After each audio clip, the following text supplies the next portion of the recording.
Kemudian alam nasrah, itu sambungan daripada alam tu.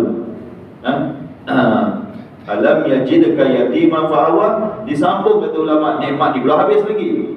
Tadi nikmat sebelum menjadi nabi, sekarang ni adalah alam nasrah ni, nikmat selepas menjadi nabi. Allahu Akbar, cantik je ayat ni. Jadi sebelum jadi nabi, nikmat yang Allah berikan kepada Rasulullah. Sekarang dah jadi nabi, apakah nikmat Allah Subhanahu wa taala? First kali nikmat, alam nashrah laka sadrak. Bukankah kami telah lapangkan dada kamu? Lapangkan untuk apa? Untuk diisi dengan hikmah dan petunjuk dengan hidayah. Ini kata ulama refer kepada peristiwa pembelahan dada. Dua kali kan, semasa Rasulullah masih budak lagi, saya ingat 5 tahun ke apa kan, pasal dia lari, orang lari kepada ibu dia. Rasulullah SAW ditangkap oleh seorang lelaki yang berjubah, lalu dibelah dada dia.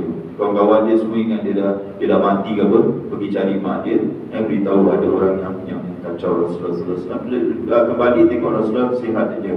Anas bin Malik kata, aku nampak jahitan pada dada Rasulullah SAW. Yang kedua adalah ketika sebelum Isra dan Miraj, dibelah dada dia. Jadi untuk dikeluarkan darah ini daripada syaitan. Malaikat Jibril cakap lalu dibasuh dada dia, dada dia pula dibasuh dada dia. Dia punya semalam hati ke jantung tu, dikeluarkan jantung ke hati dia? Jantung ke hati? Hati liver tau. Liver ke heart? Hati ke jantung dikeluarkan? Awak sakit hati ke sakit jantung? Ini bahasa Melayu pelik sikit kan? Dia cakap qalb, dia cakap hati. Orang putih cakap qalbun apa? Heart. From my heart. Dia tak cakap from my liver kan? From heart to heart. Heart. Love tu heart ke apa? Love. Cerita tu hati ke apa? Dia tujuh hati ke apa? Dia tujuh jantung. Yang dikeluarkan jantung dia lah. Takkan dikeluar hati dia kan? Dikeluar adalah hati ni kibdah. Dalam bahasa Arab ada nama dia hati. Tak nak makan tempat tepi-tepi jalan, kibdah ada tak Syed? Kibdah ada. Dia bagi hati lah. Sandwich hati ada tak? Takkan tak? Ada tak kap punya sandwich? Dia kata gila bertanya jantung nanti. Kena makan jantung apa? Jantung unta apa? Jantung lembu ke apa? Tak ada. Kita nakkan hati lembu, aku tak nakkan hati. Jadi sebenarnya qalb ni adalah jantung. Bolehlah jantung hati nak kita kawan. Jadi dikeluarkan jantung Rasulullah SAW, dibersihkan dengan air zam-zam, lalu diisi. Jadi dengan nikmat ni tuan-tuan, Rasulullah SAW rasa lapang. Kenapa? Bayangkan bayangkan kalau kita datang ke masjid ni, orang bagi kita orang gila. Kau tengok ni orang gila datang. Sakit tak hati? Besok nak datang tak? Kata yang duduk ujung tu dia gila tuan. Kau tengok dia, sebenarnya dia gila. Kita dengar orang bagi kita orang gila boleh tahan. Orang gila. Rasulullah disebut orang gila. Macam mana nak berdakwah? Orang panggil anda orang gila. Ustaz ni gila kan? Saya dengar Ustaz ada penyakit gila. Sabar gila. Tak lagi satu cakap, memang gila ni. Macam mana dia boleh dapat tauliah? Dia gila ni mana? So saya dekat dengan jawatan kasar macam Ustaz lain lah kan. Ini jemaah ni betul. Kalau orang panggil gila kan, bukan satu yang sakit hati kita. Nak berceramah pun tak boleh berceramah. Kalau panggil gila, dia dah datang lagi si gila ni, berceramah lagi. Setiap hari Rabu ni si gila ni datang berceramah. Boleh kita datang. Kalau orang serius saya cakap kita macam gila je gitu, tak boleh tuan-tuan. Hati kita nak berceramah, idea semua hilang semua. Rasulullah SAW orang bagi orang gila, tapi Allah dah lapang dalam hati Rasulullah SAW. Satu lapang untuk iman, kemudian amal, lapangkan hati untuk beriman, lapangkan dada bukan hati lapangkan dada untuk beramal, kemudian lapangkan dada untuk berdakwah. lapang dada untuk orang kita tak buat sesuatu benda tu, tak dilapangkan dada kita. Kita jaga kan, kalau apa ni sesuatu yang kita tak dilapangkan dada kita, kita tak boleh beramal. Tak boleh beramal tuan. Jadi kita nak beramal, jaga tuan, boleh tak? Semua ada duit kan? Boleh tak bagi derma 1,000 sekarang? 1,000 boleh je. Dalam bank mesti ada lebih daripada 1,000 kan? Boleh tak bagi 1,000? Tak boleh kan? Hati aku tak boleh. Tanya dengan saya, mana boleh? 1,000 ni banyak ni, 1,000 ni kan? RM1 boleh lah, 1,000 tak boleh. Sebab apa? Hati kita tak lapang. Macam mana ada orang boleh bagi 1,000, kita tak boleh bagi 1,000? Dia lapang lah, mudah lah bagi dia. Dia derma 1,000 macam biasa je. Dia derma 1,000, 1,100 berapa, ribu dia derma je, 500. Kita tengok ada kawan-kawan yang bila kita minta derma tu, biasa je mereka derma tu. Baru ni ada seorang ibu tunggal lah, dia perlu bantuan gini, minta dengan kawan-kawan yang ni okey lah 100, 150, 200, biasa tuan-tuan. Kali datang 500 terus. Lagi satu datang 5,000 terus. Macam mana si dia ni boleh keluar 5,000 ni? Kalau Allah tak lapang pada dia, Ustaz 5,000 tu untuk ibu tunggal tu. Aduh, kalau gitu minta awak seorang dah cukup ni. Betul tak? Saya pun tengok macam mana dia boleh bagi 5,000. Ada 1,000 biasa, ada 1,000, ada 100, ada yang itu. Tapi yang 5,000 tu, itu lapang lah dada dia. Awak, kita kenapa tak boleh bagi? Tak lapang lah, jangan action sangat lah. Aku bukan tak nak bagi, aku gini. Tak dilapangkan. Kalau kita lapang dada, jadi lapang, dia perlu dilapangkan dada itu untuk kita beramal. Kalau tak lapang dada, tak boleh beramal. Sempit, lawan kepada dia sempit. Dada kita sempit aja. Bila sempit aja memang tak boleh. Kalau sempit, dada sempit, macam mana nak berceramah, macam mana nak berdakwah? Jadi Allah SWT lapangkan terus. Ini nikmat yang besar. Nabi Musa meminta kepada Allah, Rabbi syrahli sadri. Itu doa siapa? Nabi Musa minta, ya Allah, wahai Tuhanku, lapangkanlah dadaku. Rasulullah tak perlu minta, Allah dah lapangkan dada Rasulullah SAW. Jadi semudah Rasulullah SAW berdakwah. Kemudian wa wada'na anka wizra. Wada'na ni wada'na gini, ala kami letak atas, tapi wada'na anka kami angkat. Kami angkat daripada kami wizra, dosa. Jadi Rasulullah SAW dia hapuskan dosa ini. Dosa ni kata Allah, alladhi anqadha dhahrak, yang boleh crack. Anqadha ni dia macam boleh, apa orang cakap, retakkan. Kalau retakkan bunyi kan crack. Dia boleh retakkan tulang belakang. Dhahrak ni belakang seseorang, belakang kamu tu. Kita tak rasa, kita buat dosa macam tak ada apa-apa je. Sebenarnya dosa ni berat sekali tuan-tuan. Kalau kita fikir kita punya dosa je, macam nak give up, tak boleh tu. Dia boleh bila ingatkan dosa kita kadang tak boleh buat apa-apa. Jadi dosa-dosa ni Allah SWT hilangkan daripada Rasulullah. Dua nikmat Rasulullah dapat. Dosa Rasulullah SAW dihapus oleh Allah SWT. Ini timbul pertanyaan, Nabi buat dosa ke? Bukankah Nabi nak maksum? Nabi tak buat dosa, tapi Allah cakap wizrak, dosa. Dan ayat yang lain dalam surah Muhammad, Allah hapuskan dosa kamu. Kita kata ya, tapi bukan dosa besar. Nabi buat dosa khilaful aula je. Dosa-dosa yang kecil tapi apa ni, dosa yang tidak menjejas kerasulan dia. Bukan dosa-dosa yang besar, bukan dosa-dosa yang besar ni. Dalam bab akidah kita belajar tentang beriman kepada Nabi. Adakah apa arti Nabi itu maksum? Nabi itu maksum bukan langsung tak buat dosa, langsung tak buat kesalahan. Bukan, dia buat juga, tapi yang kecil-kecil punya. Semua Nabi ada dia punya kesalahan-kesalahan dia yang Allah SWT hapuskan, ampunkan. Itu Aisyah bila tegur Rasulullah SAW, dia cakap, kenapa Rasulullah nak solat padahal dosa-dosa Rasulullah SAW semua dah diampuni? Betul tak? Macam ni kan? Rasul tak ada cakap, apa awak cakap saya berdosa? Tak ada. Memang itu dosa-dosa kecil Allah Subhanahu Wa Taala hapuskan daripada Rasulullah Sallallahu Alaihi Wasallam. Kemudian yang ketiga, wa rafa'na laka dzikrak, dan kami tinggikan sebutan bagimu. Benar malaikat Jibril tanya kepada Rasulullah Sallallahu Alaihi Wasallam, kamu tahu tak bagaimana Allah tinggikan namamu Rasulullah Sallallahu Alaihi Wasallam? Ya Allah Alam, saya tak tahu, Allah lebih mengetahui.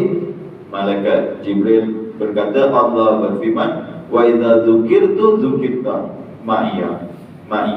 Apabila nama aku disebut, nama engkau disebut. Apabila nama aku disebut, nama engkau disebut. Bila kita sebut nama Allah Subhanahu Wa Taala, asyhadu an la ilaha illallah, lepas tu mesti nak ada wa asyhadu anna Muhammadar Rasulullah. Saya ingat nama Nabi Sallallahu Alaihi Wasallam adalah nama yang disebut setiap masa, banyak masa. Lepas kita azan aja, tempat lain azan. Mungkin sebab jauh sikit azan, dia continue azan. Lepas tu lepas maghrib je tadi azan maghrib. Lepas tu continue sampai ni atas azan. Dia non-stop azan ni. Dan dalam azan itu nama Rasulullah Sallallahu Alaihi Wasallam disebut. Bayangkan Allah tinggikan sebutan nama Rasulullah Sallallahu Alaihi Wasallam. Allahu Akbar.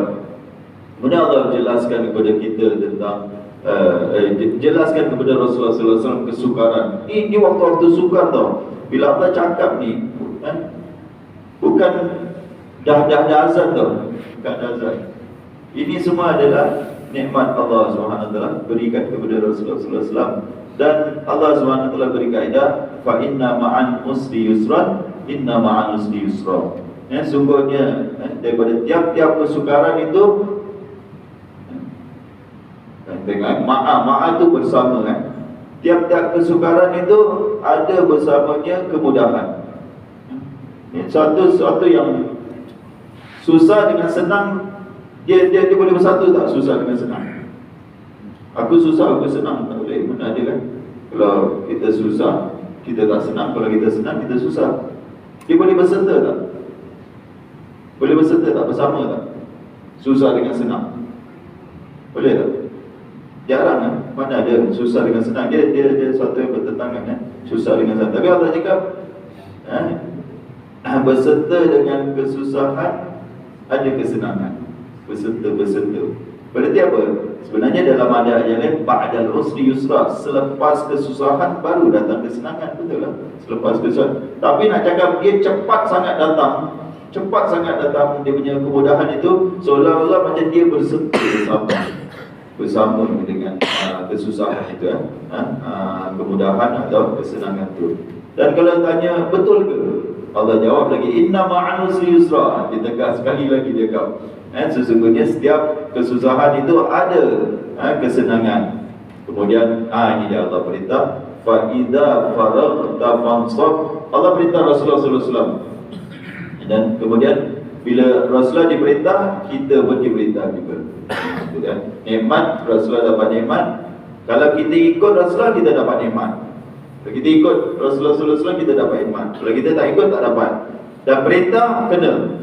Rasulullah diperintah, kita pun kena perintah. Okey. Fa idza faragta fansab. Apabila kamu selesai, maka berusahalah. Ini yang susah nak faham. Allah tak cakap apa. Apabila selesai, berusahalah. Buatlah cakaplah. Fansab, buatlah dengan sungguh-sungguh. Apabila selesai, apa dia? Apabila selesai apa? Buatlah sungguh-sungguh. Buat sungguh-sungguh apa? Macam mana nak dapat jawapan dia? Tengok kita tafsir. Ini pun dia tak perlulah.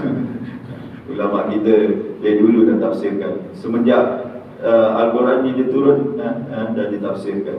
Jadi apabila kamu, satu pendapat, apabila kamu selesai urusan dunia, macam bekerja, pagi dah selesai, fansab, maka bersungguh-sungguhlah buat pekerjaan akhirat. Bagian buat surah.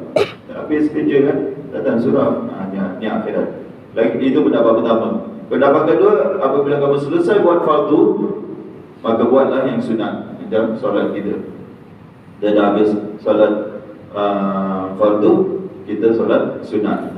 Lagi satu tafsiran, apabila selesai solat, fa idza faragta Dan selesai solat, maka turutilah dengan zikir, dengan doa.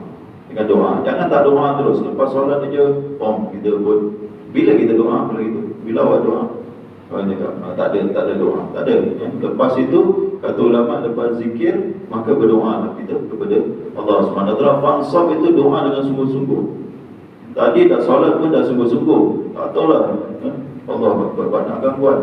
Ini pula solat belakang budak-budak lagi. Waduh, kalau tak ada budak-budak ganggu, belakang budak-budak. Saya syurkan kalau solat ni, apa yang dinasihatkan oleh ulama-ulama dulu, kalau nak budak nak satu saf dengan orang dewasa boleh, tapi selang-selangkan. Ini praktikal orang-orang dulunya. Jadi kita solat sini, jangan dia satu row. Jangan semua budak satu row, confirm dia main.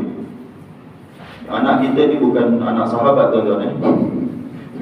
Ini kita tengok, kita tadi solat aja, dah keluar masuk, dah hewaya lah kita cakap kan. Kita tempat belakang pula ni, satu budak keluar, satu budak masuk. Bila aku nak khusyuk, aku dah tak khusyuk solat. Tengok budak solat lagi tak khusyuk lagi. Jadi kalau nak betul-betul kita serius nak adabkan anak-anak kita solat ini, letak dia tengah-tengah. Semua kita buat macam itu. Jangan buat dia satu row. Sebelah kita satu budak. Selam dia dengan dewasa, semua selam dia. Confirm sebulan 2 bulan terus diorang tak main-main lagi. Ini sampai bertahun-tahun dia akan bermain. Tak. Buat apa kalau bermain dalam solat? Didik apa? Kita nak didik. Itu bukan didikan itu bagi diorang peluang untuk bermain. Kalau betul-betul nak didik, letak dia selang-selangkan. Dan saya dah praktik kat tempat surau saya. Memang dah solat sebelum kita. Dia tak boleh buat apa. Dia kena kapit dua orang dewasa. Dia nak buat apa? Nak berbual apa? Nak kacau-kacau tenang-tenang siapa? Kata tenang pakcik ni. Dia pasal kau dikejap. Gitu cara dia. Jangan kita bagi dia buat satu row ke apa gitu. Tak dia nak depan ke nak belakang ke, tapi jangan dia satu row. Itu ulama cakap. Jangan kasih dia barisan soft dia sendiri. Memang sebab hari Ahmad pun takkan dia budak macam mana dia nak solat, dia akan bermain saja. Tak ada apa-apa lah, buat apa. Itu bukan tarbiyah. Itu kita lagi galakkan dia bermain-main lagi. Jadi dia datang, kita nak tegur tak boleh apa semua. Solat tu apa? Main-main lah. Solat tu apa? Main-main sudah dah, tak ada apa-apa, tak ada orang tegur gitu. Macam mana pakcik nak tegur? Pakcik pun tengah solat. Jadi dia punya mentality, aku boleh bermain-main sewaktu aku solat. Kita dah create that mentality dia, aku boleh bermain-main. Tak boleh, sewaktu solat jangan main-main, serius. Waktu solat awak kena serius. Jadi waktu lepas solat nak main-main lah. Saya cakap, bawa budak-budak biar dia main-main dalam masjid ni. Main-main itu bila? Bukan semasa solat.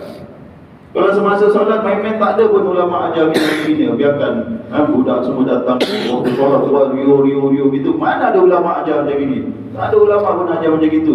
Kita pun nak solat pun kelam kabut. Jadi kita betul nak didik mereka.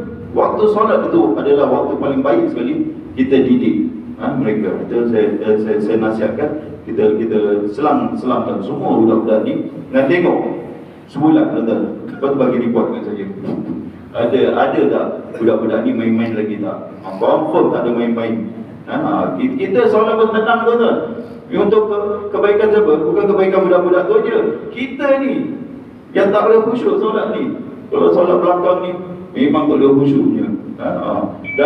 Tak ada budak-budak tak khusyuk, ada budak-budak main lagi. Allahu Akbar. Jadi fansab, betul-betul sungguh-sungguh kita dalam dah solat tu susah nak maintain dia punya khusyuk, nak maintain dia punya fokus, nak maintain itu. Lepas solat jangan selesai aku solat.